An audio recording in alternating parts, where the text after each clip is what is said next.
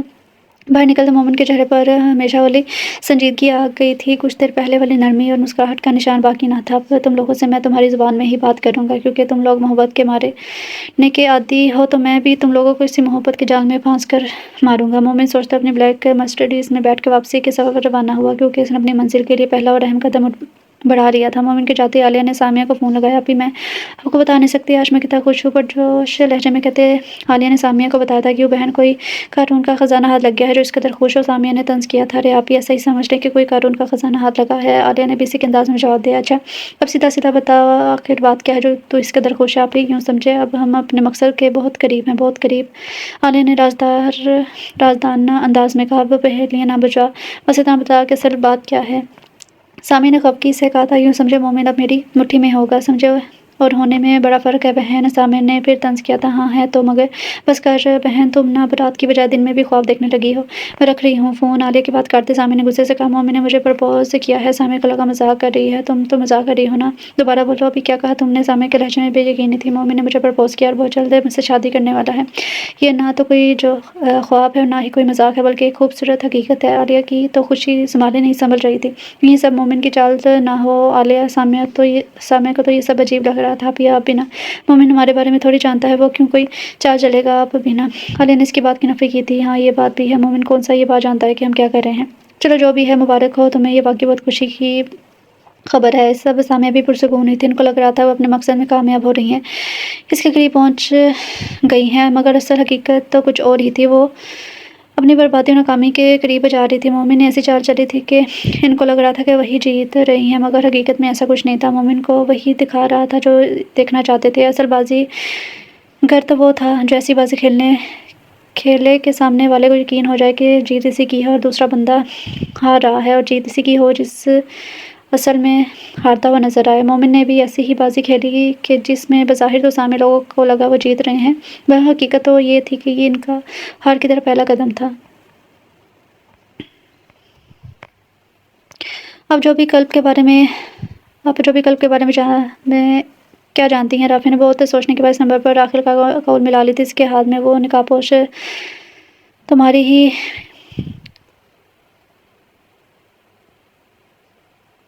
تھمائی گئی پرچی تھی۔ اسلام کرنے کا رواج نہیں ہے میرے خیال سے آپ کی طرف۔ سامیہ نے اس کے سلام کا نہ پڑھنے پر چوٹ کی تھی۔ السلام علیکم۔ وعلیکم السلام، اب لگ رہے ہو کسی اچھے خاندان کے سلجھے ہوئے لڑکے۔ اب سلام دعا ہو گئی تو کام کی بات پر آئیں، رافع اکتائے ہوئے لہجے میں بولا تھا۔ نہ لڑکے، ایسے بات نہیں کرنی، کیونکہ تم نہیں بلکہ میں تمہاری مدد کر رہی ہوں، وہ بھی بنا کسی غرض اور تمنا کے، تو تمہیں ذرا صبر سے کام لینا ہوگا۔ سامیہ نے چبا چبا کر کہا، ہاں مگر میں نہیں مانتا، آپ صرف میری مدد کر رہی ہیں یا آپ کو کوئی غرض نہیں ہے، بلکہ مجھے تو صاف لگ رہا ہے اس سب میں آپ کا اپنا کوئی مفاد ہے، ورنہ کون ایسے کسی کے گھر آ کر اتنی بڑی آفر کرتا ہے؟ رافع بھی کوئی دودھ پیتا بچہ تو تھا نہیں جو کسی کو سمجھ نہ سکے، پر ان کو جو بغیر کسی جان پہچان کے اس کی مدد کی آفر کر رہے تھے، ویسے کافی سمجھدار لگتے ہو تم مجھے۔ میں تو سمجھی کہ تم پر بہت محنت کرنی پڑے گی۔ ہاں اب آپ بتا دیں آپ ہیں کون اور آپ کو اس سب سے کیا فائدہ ملے گا؟ آم کھاؤ گٹلیاں نہ گنو۔ مگر مجھے بھی تو پتہ ہونا چاہیے نا کہ کہیں تم میرے ساتھ کوئی گیم تو نہیں کھیل رہی۔ رافع نے کہا میں تمہاری مدد کر رہی ہوں، اگر چاہے تو بولو، اگر نہیں تو تمہاری مرضی۔ سامیہ نے اب ذرا غصے سے کہا ایک تو وہ اس کی مدد کر رہی تھی اور وہ تھا کہ نخرے ہی اس کے ختم نہیں ہو رہے تھے۔ اچھا بولو مجھے کیا کرنا ہوگا؟ رافع نے سوچا مجھے اس سب میں سے کیا، یہ کون ہے اور کیوں میری مدد کر رہی ہے؟ میرے لیے سب سے اہم یہ ہے کہ میری مدد کر رہی ہے، مجھے صرف کلب سے ملنا ہے، اسے واپس گھر لانا ہے، جیسی بھی ہے اس سب سے فرق نہیں پڑنا چاہیے۔ اگر تم نے ابھی کلب سے ملنا ہے تو 5 منٹ کے اندر حویلی کی پچھلی سائڈ پر بنے گارڈن میں آؤ، وہاں تمہیں کلب مل جائے گی اور تمہیں حویلی کی پچھلی سائڈ ایک چھوٹی سی کھڑکی ملے گی، اس کے ذریعے تم حویلی میں داخل ہو جانا، وہاں واپس PC کے ذریعے جانا۔ میرا کام بس اتنا ہے کہ کلب کو گارڈن میں بھیجوں، وہ میں کر دوں گی۔ سامیہ نے اسے سارا پلان سمجھا دیا اور تقریباً 5 منٹ کے اندر وہ حویلی کی پچھلی سائڈ پر موجود کھڑکی کے پاس کھڑا تھا جو کہ کھلی ہوئی تھی۔ کلب تو مجھے دیکھتے ہی خوش ہو جائے گی اور فوراً میرے ساتھ چل پڑے گی، سوچتے ہوئے کھڑکی سے گڑتا تھا۔ سامنے ہی سے دوپٹہ پھیلاتی کلب نظر آئی تھی جو پہلے سے کافی کمزور لگ رہی تھی۔ کلب، رافع نے اس کے پیچھے سے آواز دی تھی۔ کلب جانے پہچانی آواز پر پلٹی، سامنے کے سامنے کھڑے شخص کو دیکھ کر وہ ساکت ہوئی تھی، آنکھوں سے خود بخود آنسو جاری تھے۔ کلب تم کیوں رو رہی ہو؟ بس اب نہیں رونا، آج سے تمہاری قید کے دن ختم ہو گئے، تمہاری آزادی کا پروانہ بن کے آیا ہوں میں تمہیں یہاں سے لینے۔ رافع تو کلب کو سامنے دیکھتا بولتا چلا گیا تھا اچھا اب چلو۔ جیسے ہی رافع اس کا ہاتھ پکڑنے کو آگے آیا، کلب 2 قدم پیچھے ہوئی تھی۔ آپ چلے جائیں رافع بھائی، آپ فوراً یہاں سے چلے جائیں، اگر مومن سائیں نے آپ کو دیکھ لیا تو وہ اچھا نہیں ہوگا۔ دیکھو تم ڈرو نہیں، اب میں آ گیا ہوں نا، تو بس میرے ساتھ چلو۔ رافع کو لگا وہ ڈر رہی ہے ان لوگوں سے، تبھی اس کے ساتھ نہیں چل رہی۔ رافع بھائی آپ چلے جائیں، ہم سب کے لیے ہی اچھا ہے، اب میرا گھر یہ ہے، میں کہیں نہیں جا سکتی، مومن صاحب کو چھوڑ کر تو میں کہیں نہیں جاؤں گی۔ کلب یہ کہہ کر وہاں سے رکی نہیں تھی، حویلی کے اندر نونی حصے کی طرف بھاگ گئی تھی، جبکہ رافع وہاں اکیلا کھڑا رہ گیا تھا۔ وہ یہاں رہنا چاہتی ہے اپنے ظالم شوہر کے پاس، نہیں وہ تو چھوٹی ہے ابھی، وہ تو ڈر رہی ہے ان لوگوں کی وجہ سے، شاید یہ لوگ اس پر ظلم کرتے ہیں، اس وجہ سے وہ میرے ساتھ نہیں جا رہی، مگر میں کلب کو پھر کبھی لے کر جاؤں گا، اسے جہنم سے نکال کر لے جاؤں گا۔ ابھی وہ اسی سوچ میں گم تھا کہ موبائل پر کال آنے لگی، وہ تو کب کی حویلی واپس آ چکی ہے۔ اب تم بھی اپنے گھر کو جاؤ میاں، آج کے لیے اتنا کافی ہے، سوچو سے باہر نکلو، حقیقت کو دیکھو، اب اگر رکے تو مومن کے بندے تمہیں نہیں چھوڑیں گے، بندے تو چھوڑ بھی دیں مگر اس کے کتوں کا کوئی بھروسہ نہیں ہے۔ سامیہ نے اسے بتانے کے ساتھ ساتھ جاننا بھی ضروری سمجھا، جا رہا ہوں میں، اور ہاں ملاقات کے لیے شکریہ۔ رافع بے مروت نہیں تھا، شکریہ بھی ادا نہ کرتا، شکریہ بولتے وہ اتنا بے مروت نہیں تھا کہ شکریہ بھی نہ ادا کرتا، شکریہ بولتے ہی وہ حویلی سے نکل گیا تھا۔ کہاں چلے گئے تھے تم رافع؟ وہ گھر پہنچا تو رخشندہ بیگم سامنے کھڑی اس کا انتظار کر رہی تھی، کہیں نہیں بس دوستوں کی طرف چلا گیا تھا۔ اس نے جھوٹ بولا کیونکہ وہ جانتا تھا رخشندہ بیگم کبھی سے کلب کو لانے نہیں دیں گے۔ اچھا چھوڑو ادھر آؤ، تمہارا منہ میٹھا کرواؤں، انہوں نے خوشی سے کہا۔ کافی خوش نظر آ رہی ہیں آپ، خیر ہے؟ اس نے پوچھنا ضروری سمجھا۔ پہلے کھاؤ تو پھر بتاتی ہوں۔ گلاب جامن اس کے منہ میں ٹھونستی ہوئی بولی تھی۔ اب بتا بھی دیں کس خوشی میں کھلا رہی ہیں مٹھائی؟ گلاب جامن کھاتے رافع نے پوچھا تھا۔ مبارک ہو، شمائلہ کے گھر والوں نے رشتے کے لیے ہاں کر دی ہے۔ ماں کی بات سنتے سے پھندہ لگا، کھانسی کا شدید دورہ پڑا تھا۔ کیا ہوا؟ ہائے اللہ، تم رکو میں پانی لاتی ہوں، وہ فکر مندی سے بولی تھی۔ یہ لو پانی پیو۔ پانی کا گلاس اس کی طرف بڑھاتے وہ بولی تھی۔ پانی پینے سے اس کی حالت بہتر ہوئی تھی۔ آج کافی خاموشی اور سکون ہے، مجھے تو کسی بڑے طوفان کا پیش خیمہ لگتا ہے۔ علی نے چپ بیٹھے مومن کو دیکھتے ہوئے کہا تھا، ہاں کچھ ایسا ہی سمجھو۔ مومن نے بھی اس کی نفی نہیں کی تھی۔ خیر ہے بھائی بھابھی سے تو کوئی لڑائی نہیں ہوئی ہوگی؟ یہ آج پھر اسے زخمی کر کے ادھر مجنون بنے بیٹھے ہو۔ علی کو کلب کی فکر لاحق ہوئی تھی۔ نہیں یار، تیری بھابھی تو معصوم سی ہے، لڑائی تو دور کی بات ہے، وہ تو شکوہ بھی نہیں کرتی۔ آج میرا دل اور روح دونوں زخمی ہو گئے ہیں، ٹوٹ گیا ہوں میں، اور میری کرچیاں مجھے بکھر گئی ہیں جو اب مجھے چبھ رہی ہیں۔ درد بھرا ٹوٹا بھرا لہجہ تھا مومن کا جو علی کو تڑپا گیا تھا۔ مومن مجھے بتاؤ کون سی بات تم اس قدر پریشان ہو رہے ہو؟ علی نے اس کے قریب بیٹھتے ہوئے پوچھا تھا۔ علی میری جڑیں کھوکھلی کر رہے ہیں، مجھے برباد کر رہے ہیں، میرے بھائی کی جان تو لے ہی چکے ہیں، اب پتہ نہیں کس کی باری ہے۔ درد تھا مومن کی آواز میں جو علی نے پہلے کبھی نہیں دیکھا تھا۔ کیا ہوا مومن، بتاؤ تو صحیح۔ علی نے فکر مندی سے پوچھا تھا۔ میں جا رہا ہوں، مجھے گھر جانا ہے۔ علی روکتا رہ گیا مگر مومن اس کی سنے بغیر وہاں سے گاڑی لے کر نکل گیا تھا۔ اپنوں کے دیے زخم بہت تکلیف دہ ہوتے ہیں جو بڑھنے کا نام نہیں لیتے، دل کو چلنی کرتے رہتے ہیں۔ مومن کی حالت بھی کچھ ایسی ہی تھی کیونکہ اس نے اپنے قریبی لوگوں سے چوٹ کھائی تھی، اور چوٹ بھی گہری جس کے اثرات دیر تک رہنے والے تھے۔ چھوٹے سائیں اماں سائیں کو دیکھے کیا ہو گیا ہے؟ وہ اٹھ نہیں رہی ہیں، ان کے منہ سے خون بھی نکل رہا ہے۔ پری دوڑتے ہوئے مومن کے کمرے میں آئی تھی۔ مومن مبشر اور کلب کے ساتھ کھیل رہا تھا۔ کیا ہوا اماں سائیں کو؟ چلو اچھی بھلی تو تھیں وہ، یہ کہتے مومن نے مبشر پری کو پکڑایا تھا۔ پتہ نہیں سائیں، ایک بار پہلے بھی ایسا ہوا تھا مگر انہوں نے بتانے نہیں دیا۔ پری نے روتے ہوئے بتایا کیونکہ اماں سائیں ان سب کو ایک ماں کی طرح ہی رکھتی تھی۔ تم پریشان نہ ہو، وہ ٹھیک ہو جائیں گے انشاءاللہ۔ تم مبشر کا خیال رکھنا، اور کلب تم میرے ساتھ چلو۔ پری کو تسلی دیتے ہوئے اپنے کلب کا ہاتھ پکڑے وہ